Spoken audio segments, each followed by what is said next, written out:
Baik, Assalamualaikum warahmatullahi wabarakatuh. Siswa-siswi kelas 10 SMK 1 Bondowoso. Materi minggu lalu sudah saya berikan secara slide PPT. Hari ini akan saya jelaskan secara singkat dari slide PPT itu, tapi tidak semua slide saya jelaskan. Silakan disimak dan diperhatikan. Materinya yaitu tentang budaya politik di Indonesia, gitu ya. Nah, budaya politik di Indonesia itu beraneka ragam. Yang namanya budaya itu kan memang cara orang Indonesia, cara para politik Indonesia menerapkan sistem politiknya itu gimana. Nah, itu namanya budaya. Jadi budaya itu adalah cara. Nah, kalau kita lihat, di sini budaya politik di Indonesia ya seperti ini. Ada pemilu, ada pemilihan ketua OSIS, sampai mulai tingkat desa, bahkan RT RW juga ada pemilu. Itu budaya. Nah, cara pemilunya gimana? Ya, itu orang punya budaya masing-masing. Ada dengan cara mengkampanyekan programnya, ada dengan cara memberikan motivasi program-programnya supaya orang tertarik memilihnya. Itu budaya. Jadi setiap orang punya cara masing-masing untuk dipilih. Nah, itu namanya budaya. Nah, itu budaya politik gitu ya. Nah, ini kalau kita lihat dari arti di sini, budaya politik merupakan sistem nilai dan keyakinan yang dimiliki masyarakat. Nah, jadi sistem nilai dan keyakinan yang dimiliki bersama oleh masyarakat. Jadi sistem nilai dan keyakinan. Jadi Indonesia tuh budayanya seperti apa? Misalkan contoh, kalau misalkan di daerah Indonesia tuh biasanya menggunakan budaya politik Islam. Kalau kita lihat kampanye-kampanye, kalau kita lihat pemilihan presiden, pasti yang jadi sasaran itu adalah para kiai, para pondok pesantren untuk mendapatkan dukungan suara. Apakah itu sah-sah? Tidak ada masalah. Jadi setiap orang punya budaya masing-masing. Ada yang mendekati tokoh-tokoh masyarakat tertentu, itu terserah gitu ya. Ya memang seperti itu sistem budaya politik di Indonesia. Nah, dan juga kadang-kadang kalau kita lihat di sini ada yang namanya adat istiadat, tahayul dan mitos. Harus percaya. Kadang-kadang ada orang, kamu kalau milih calon A kamu akan berdampak seperti ini, kamu kalau milih calon B kamu akan berdampak seperti ini. Itu boleh gitu ya, dan orang silakan memahaminya seperti apa ya, silakan. Itu namanya budaya politik. Yang penting tidak melanggar aturan-aturan gitu. Jadi orang mengkampanyekan dirinya untuk terpilih dalam suatu sistem politik ya silakan, mereka punya cara masing-masing. Itu pengertian budaya politik. Nah, kalau dilihat dari para ahli ya, jadi kalau saya ambil satu saja dari pendapat dari Gabriel ini ya, budaya politik yaitu terdapat satu perangkat yang meliputi seluruh nilai-nilai politik yang terdapat di seluruh bangsa. Jadi ada nilai-nilai politik yang terdapat di seluruh bangsa. Ya, nilai-nilainya kembali ke slide awal tadi ya, berhubungan dengan ini, adat istiadat, tahayul dan mitos. Itu memang terjadi di Indonesia. Memang mitos itu yang paling kuat terhadap kegiatan-kegiatan politik yang ada di Indonesia. Itu pengertian menurut pendapat para ahli yang ada di sini. Nanti menurut Rusadi dan Sydney silakan kalian bisa baca sendiri. Nah, itu ya banyak pendapat para ahli. Nah, dua manfaat jika dapat memahami pengertian budaya politik, yaitu apa manfaatnya?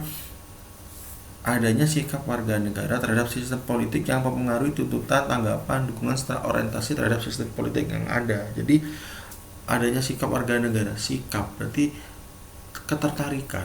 Model sikap itu berarti ketertarikan. Jadi warga negara dengan budaya politik yang ada tuh tertarik. Kenapa? Oh, orang ini menyampaikan sistem politiknya seperti ini, orang ini menyampaikan sistem politiknya seperti ini. Jadi mereka tertarik, senang gitu ya. Modelnya tuh bahagia gitu.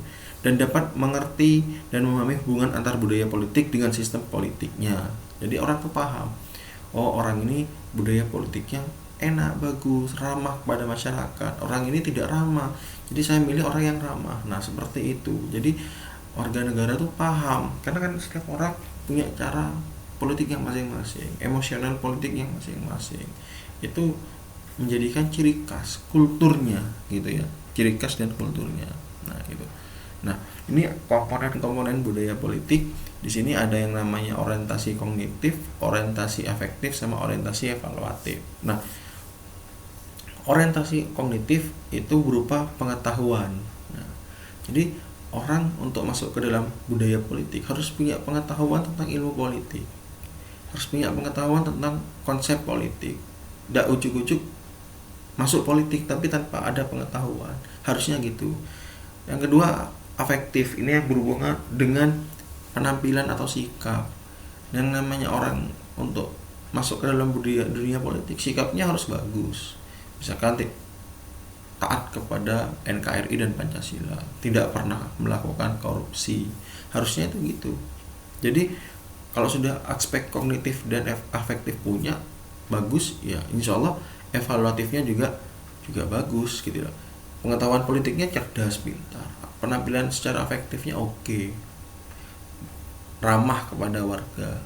Nah, pasti evaluatifnya bagus, karena evaluatif itu kan keputusan dan pendapat tentang objek-objek politik yang dikaji. Sudah objek-objek politik itu pasti kan manusia dan partai politiknya. Jadi pasti mengkajinya di situ. Oh, orang ini bagus, partainya juga bagus. Nah, berarti kan kalau kognitif dan afektifnya bagus, berdampak pada evaluatifnya yang sangat bagus. Itu komponen-komponen dari budaya politik yang ada. Nah, ini materinya terakhir gitu ya. Kalau ini ada apa istilahnya? Orientasi politik itu terbagi dari 3 golongan objek, yaitu peranan, struktur khusus, badan legislatif, eksekutif, dan birokrat. Ini sesuai dengan trias politika gitu, yang ada di Indonesia. Jadi sesuai dengan trias politika, memang apa istilahnya, orientasi politik kita ke eksekutif, legislatif, dan birokrat atau ya itu. Terus pemegang jabatan seperti pemimpin monarki, legislator, dan administrator ya. Kalau monarki itu seperti apa, kerajaan gitu ya, kita kan tidak pakai kerajaan gitu ya.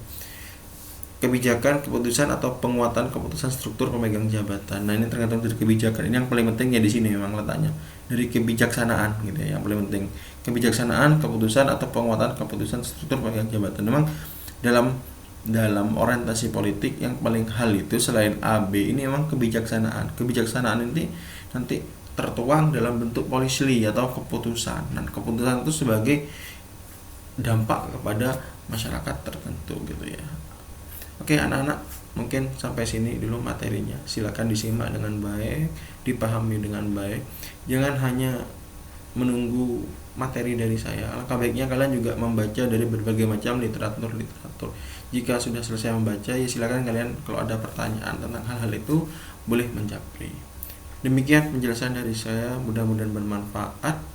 Tetap di rumah karena kondisi COVID masih tinggi, ya tetap menerapkan 3M, memakai masker, ya, menjaga jarak, dan mencuci tangan. Sekian, assalamualaikum warahmatullahi wabarakatuh.